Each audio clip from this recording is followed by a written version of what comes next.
Mais le Saint-Esprit de Dieu, il vient te rappeler. Tu vois ce que Dieu t'avait promis là, il va le faire. Donc le Saint-Esprit, il vient pour te fortifier. Alléluia. Le Saint-Esprit nous fortifie dans la foi. Le Saint-Esprit nous enseigne et nous rappelle la vérité. La Bible déclare, quand le consolateur, l'Esprit de la vérité sera venu. Quand le consolateur, l'Esprit de la vérité, donc c'est-à-dire l'Esprit qui vous conduira dans la vérité pleine et totale.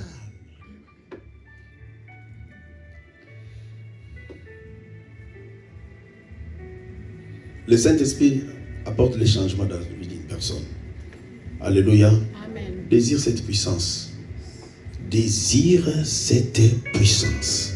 Tu le désires quand Dieu sera en permanent.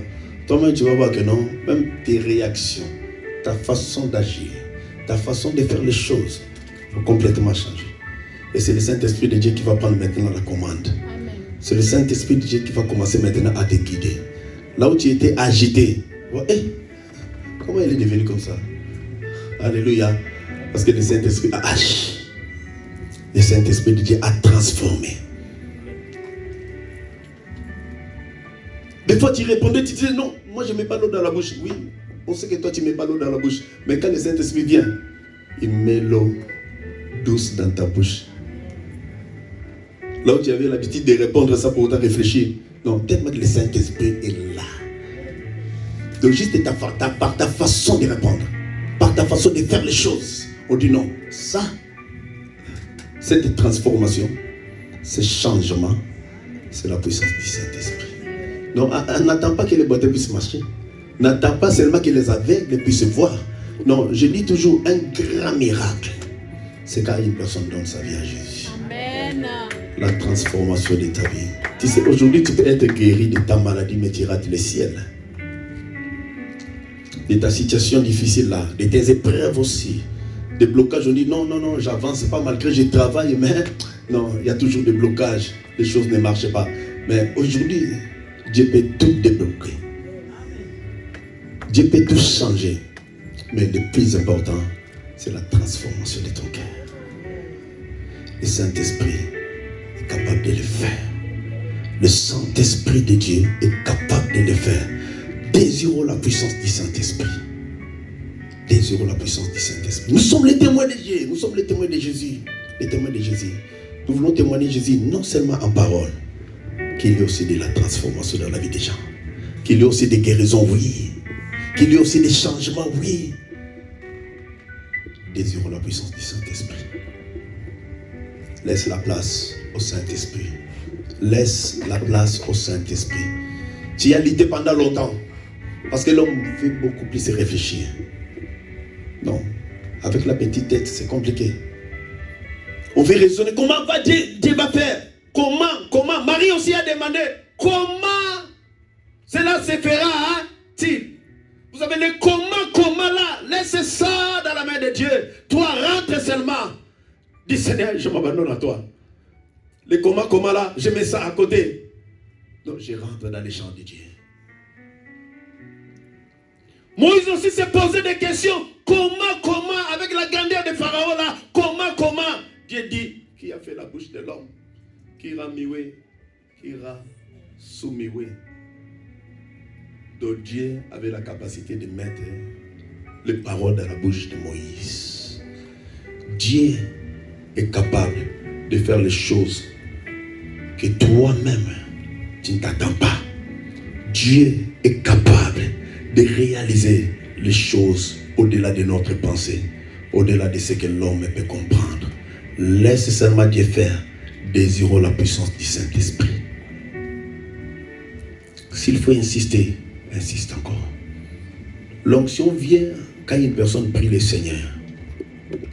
Quand tu ne pries pas le Seigneur, l'onction ne va jamais venir. Comment tu vas activer? Non. Une voiture qui ne marche pas, donc la batterie sera morte. Donc il faut à chaque fois charger la batterie. Alléluia. Donc l'onction ne vient pas comme ça.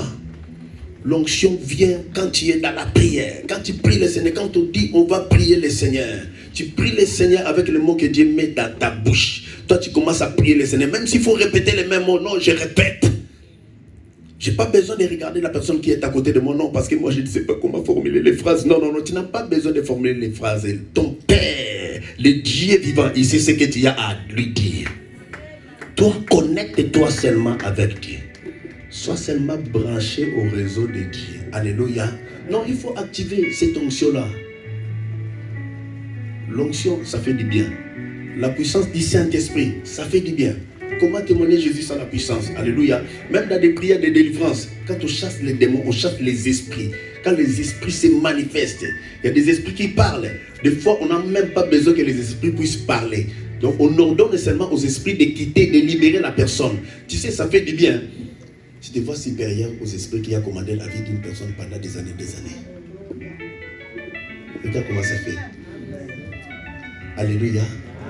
Parce que tu as activé l'onction. Parce qu'il y a la puissance de vos désirs, la puissance du Saint-Esprit. C'est très important. Donne-moi un amen gentil. Donne-moi un amen bien. Donne-moi un amen glorieux. À son palais, tous ces cris. L'Esprit du Seigneur est sur moi. Dieu m'a oint. Dieu t'a oint aussi. Dieu nous a confié la mission.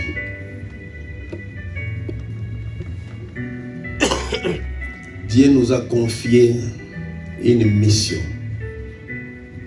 Il y a une tâche à accomplir.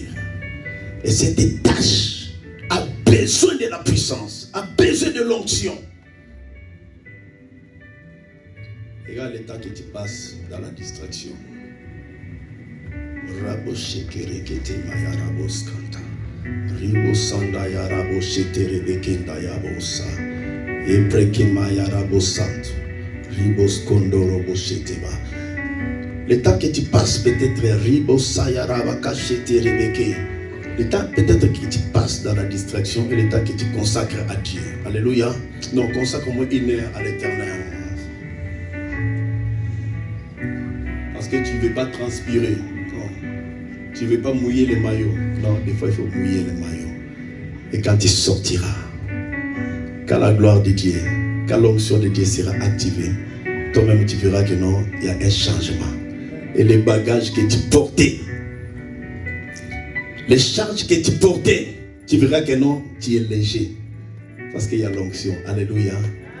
Quand l'onction de Dieu descend, tu verras que non, je suis vraiment léger. Que j'avais des charges à moi.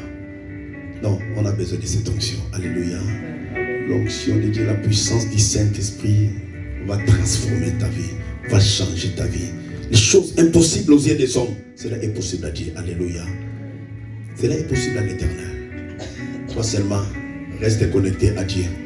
Reste seulement branché à Dieu. Même si tu es fatigué. Anne aussi c'était pareil. À Silo. Les paroles ne sortaient plus de sa bouche. Mais Anne restait toujours connectée à Dieu. Elle murmurait dans sa bouche. Elle bégayait dans sa bouche. Mais toujours branchée. On a besoin de ça. Il faut que tu sois ivre du Saint-Esprit. Il faut que tu sois ivre du Saint-Esprit. Cherche encore Dieu. On dit non, j'ai déjà prié le Seigneur. Non, non, non, non, non, non, c'est pas encore fini. Tu cherches une Nzambé comme si l'Éternel revient aujourd'hui. C'est comme si Jésus revient aujourd'hui. Non, je vais chercher encore Dieu. Vous savez bien aimé, moi je dis à chaque fois, quand je prie le Seigneur, je dis non, je n'ai pas encore prié. Quand je prêche, je dis non, je n'ai pas encore prêché. Là, je n'ai pas encore commencé. Donc j'attends le jour où Nzambé va me dire que non, j'ai commencé à prêcher, je vais prêcher. Donc jusqu'à présent, je n'ai pas encore commencé. Je dis Seigneur, donne-moi encore, capacite-moi encore. Parce que jusqu'à présent, je n'ai pas encore prêché. Je ne sais pas si je vais commencer dans combien de temps. Même pour prier, je dis Seigneur, jusqu'à présent, je n'ai pas encore prié. Parce que je sais que le Seigneur nous a équipés. Mais ce que je donne à Dieu, c'est tellement petit. C'est comme s'il faut que je donne encore, il faut que je donne encore, il faut que je donne encore. C'est pourquoi la Bible déclare, cherchez premièrement les royaumes. Il y a une personne qui cherche le royaume, ne lâche jamais. Donc je vais chercher le royaume aujourd'hui, je vais chercher le royaume demain, je vais chercher le royaume, je vais chercher le royaume, je vais continuer encore à chercher le royaume. Après 5 ans, je vais continuer toujours à chercher le royaume. Après 10 ans, je vais continuer à chercher le royaume. Tant que Jésus n'est pas encore revenu, je vais chercher le royaume, et même après 20 ans, je vais continuer toujours, je vais continuer toujours. Je dis Seigneur, je n'ai pas encore prié. Je dis, Seigneur, je n'ai pas encore prêché la parole. Seigneur, donne-moi l'intelligence, capacite-moi encore. Donc, tu as besoin de ça. On a besoin de ça. On a besoin de ça. Est-ce que quelqu'un peut dire, Seigneur, me voici? Est-ce que quelqu'un peut dire, Seigneur, me voici? Non, je suis disposé, Seigneur. Dis, Seigneur, je suis disposé. Remplis-moi moi, remplis-moi maintenant. Dis, Seigneur, je suis disposé. Est-ce que tu peux lever ta voix de là où tu es? Tu te lèves aussi, tu commences à prier le Seigneur. Tu dis, Seigneur, je te désire encore cet après-midi. Tu dis, Seigneur, je te désire encore cet après-midi. Tu dis, Seigneur, je te désire encore cet après-midi. Tu te lèves de là où tu es.